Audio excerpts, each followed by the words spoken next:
દોસ્તો જય અલગધણી, જય અલગધણી, જય અલગધણી.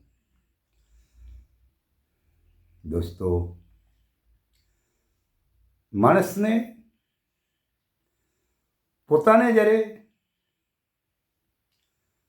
ભય ઊભો થાય, જ્યારે ભીતરથી ભયનું સામ્રાજ્ય ફેલાય,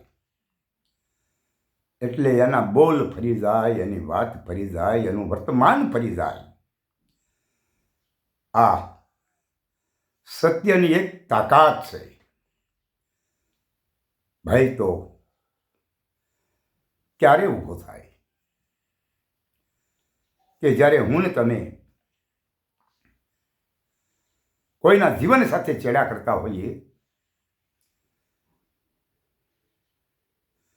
કોઈના ધાર્મિકતા ઉપર ચેડા કરતા હોઈએ, એવો કોઈ આપણે ધંધો કરતા હોઈએ, એમાંથી કંઈ પણ પ્રશ્ન જ્યારે ઉપસ્થિત થાય, ત્યારે આ બધાયના બોલ ફરી જાય, એના વાણી વિલાસ ફરી જાય અને એનું વર્તમાન ફરી જાય. મેં ભોળાદભાલ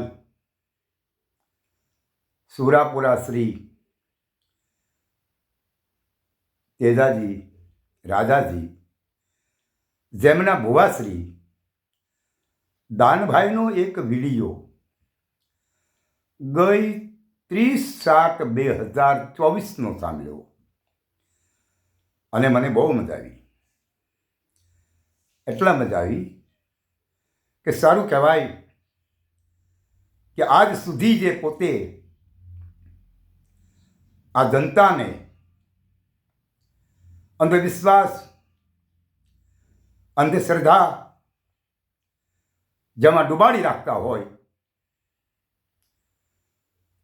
અને એ આજ એના બોલ ફરી જતા હોય, એની વાણી ફરી જતી હોય, એનો વાણી વિલાસ ફરી જતો હોય, જેનું વર્તમાન ફરી જતું હોય, તો સારી બાબત કહેવાય. હવે એના બોલ એટલા માટે ફરી ગયા કહેવાય કે એ વિડિયાની અંદર તમે જોઈ લેજો 30 તારીખના વિડિયાને, એના 2-3 વિડિયા છે, એમાં એક વિડિયામાં છે એણે જે કંઈ થઈ રહ્યું છે ને, તમને સારું થતું હોય, જે કંઈ આનંદ આવતો હોય, એ તમારું આત્મા ઉપર તમારો ભરોસો છે, તમારું નક્કીપણું છે, એટલે આ બધું થાય છે. બાકી કોઈ કાંઈ કરી દેતું નથી. આ એના બોલ ફરી ગયા. અને પરમાત્માથી સિવાય બીજું કાંઈ છે નહીં. આ ભુવાશ્રી દાનભાઈનું બોલવું એટલે સાબિત થઈ ગયું કે એનું બોલવું એક્ઝેક્ટ ફરી ગયું, વર્તમાન ફરી ગયું. કારણ કે નહીંતર તો એવું બોલતા હતા કે મારો ઠાકર કરશે, મારો ભોળિયો નાથ કરશે, બીજા ઘણા બધા દેવોના નામ લેતા હતા. પણ હવે એ વાણીમાં ફેર પડી ગયો, કારણ કે મહાપુરુષોનો કોકનો છેડો અડી ગયો છે. અને એટલે મહાપુરુષની વાત પણ એવી છે કે વાણી અમારી ફેર ગઈ ખારી તો મીઠીભાઈ સદગુરુ કે ઉપદેશ.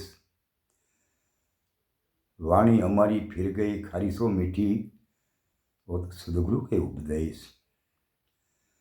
વાણી જેની ફરી જાય, ખારી હોય, મીઠી થઈ જાય, ક્યારે? તો કે સદગુરુનો ઉપદેશ લાગે ત્યારે. એટલે આમને સદગુરુનો ઉપદેશ લાગ્યો છે કે નથી લાગ્યો એ તો મને ખબર નથી, પણ હા, રેશનાલિટી એક સંસ્થા છે, વિશાળ છે,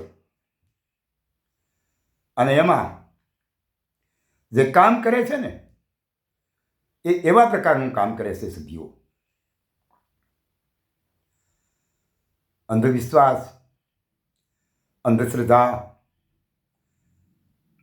અને માનવ બલિ, પશુ બલિ, આ બધુંને અટકાવવા માટેનું કામ કરે છે.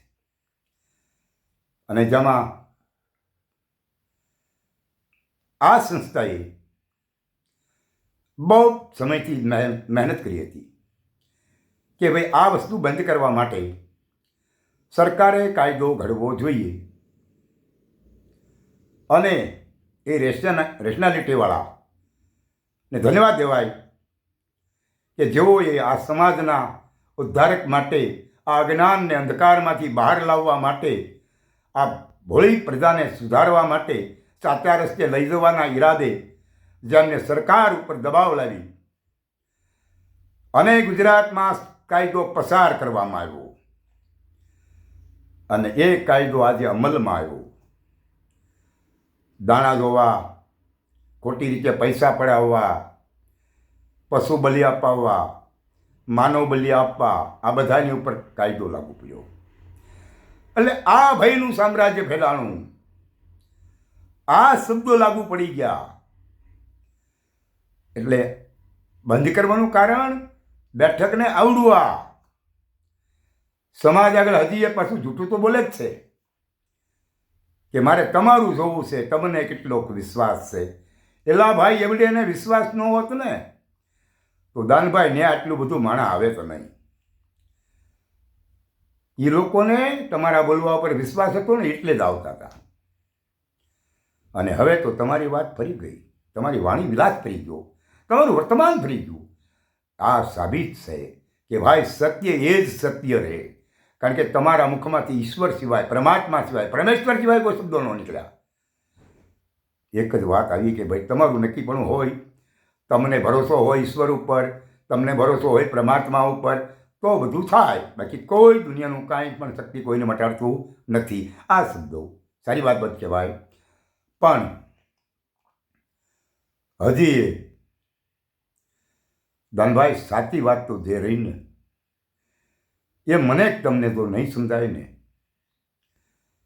તો એ બરાબર નથી. આપણું જીવન એ લેતા છે. આ બધાને રોગ મટશે, દવાખાને જશે એટલે, સંશય મટશે, સીધા થશે એટલે. પણ આપણે આપણા રસ્તાને ભૂલવો ન જોઈએ. જે તમે કીધું હતું ને ગયા વખતે 3 તારીખના વિડીયામાં, તમારું બોલવું હતું કે 84 લાખ ભોગવીના માણા થયાસી આ મનુષ્ય અવતારમાં. હું કોણ છું એ બીજાને ન કહી શકો તો કાંઈ નહીં, પણ હું કોણ છું જાણ્યા વગર જાતા નહીં. એ પણ સાબિત કરી બતાવ્યું કે સત્ય એ જ છે કે હું કોણ છું, એથી બીજું કોઈ સત્ય છે જ નહીં. એટલે આવડી મોટી વાત આજ તમને સાંભળી, અત્યાર સુધી બાકી ન રહેવા દીધું. અને પાછા તમે હજી એવું પાછા કહો છો ઘણી વખત કે અમે ગમે ના જઈએ છીએ, અમે કોઈનો પૈસો લેતા નથી. જો લીધો હોય કોઈ તો કહી બતાવો, સાબિત કરી બતાવો. અને સાબિત કોઈ કરી બતાવો તો હું ભોળાનાથના ચરણમાં માથું નાખી દઉં. વાહ! પેલા ભાઈ દાન દેવાવાળો ક્યારેય કોઈને કહેતો નથી કે અમે આટલું દાન આપ્યું છે. એ ન્યા એમના એટલું બધું જાણી ગયું છે. સમાજે તમને ત્યાં પૈસા નથી આપ્યા તો એ બધું કેમ બની ગયું? એટલે આ વાત ન કરવી જોઈએ. જે હોય તે બધાનો ભાવ છે ને કદાચ આપતા હોય એમાં મારો વાંધો નથી, પરંતુ આપે આ શબ્દોનો ઉપયોગ નહીં કરવો જોઈએ કે અમે કોઈનું કાંઈ લેતા જ નથી. નથી લેતા તો ક્યાંથી આવ્યું? નથી લેતા ના પડી દેવી પડે, કાંઈ કોઈએ મૂકવું જ નહીં. કાંઈ શું કામ દાન પેટી રાખવી પડે? એ સાબિત છે. એટલે જે હોય તે, પણ તમે પાયો સુધારવા માગતા હો, તમે તમને સુધારવા માગતા હો, તમે તમારા જીવનને સાર્થક કરવા માગતા હો, તો દાનભાઈ હજી કોઈ મહાપુરુષના ચરણમાં પહોંચી જવું એ જરૂરી છે. કારણ કે તમને એવી ખબર થઈ હોય કે હું કોણ છું એ જ શ્રેષ્ઠ છે, અને એને જાણ્યા વગર જવાની જરૂર નથી, એને જાણીને જ જવું પડે. તો દાનભાઈ આ બધું બંધ થઈ જાય. ભાઈ તમને સમજાઈ ગયું તો બંધ થઈ ગયું હોત, કીધું કોઈને કહેવું ન પડે. પણ હજી એ બંધ નથી થયું ને, ત્યાં સુધી એ તમને નથી સમજાવું. એ પાક્કું કરી બતાવો છો તમે અમને. એટલે જો તમને એ સમજાઈ ગયું હોય કે હું કોણ છું એમ, તો તમે આ બધું બંધ કરી દીધું હોય. અને બંધ કરી જુઓ, કારણ કે સાચી વાત તમે જે કરી એ જ છે. હું કોણ છું એ શ્રેષ્ઠ છે દુનિયામાં, इसके सिवा कोई और है ही नहीं. એટલે તમારી વાસ્તવિકતા તમે જે નક્કી કરીને જાહેર કર્યું એ સારી બાબત કહેવાય અને એ બદલ સારું કહેવાય એમ. પણ આપણે હજી સમજી જવાની જરૂર છે. જય અલગતણી, જય અલગતણી, જય અલગતણી.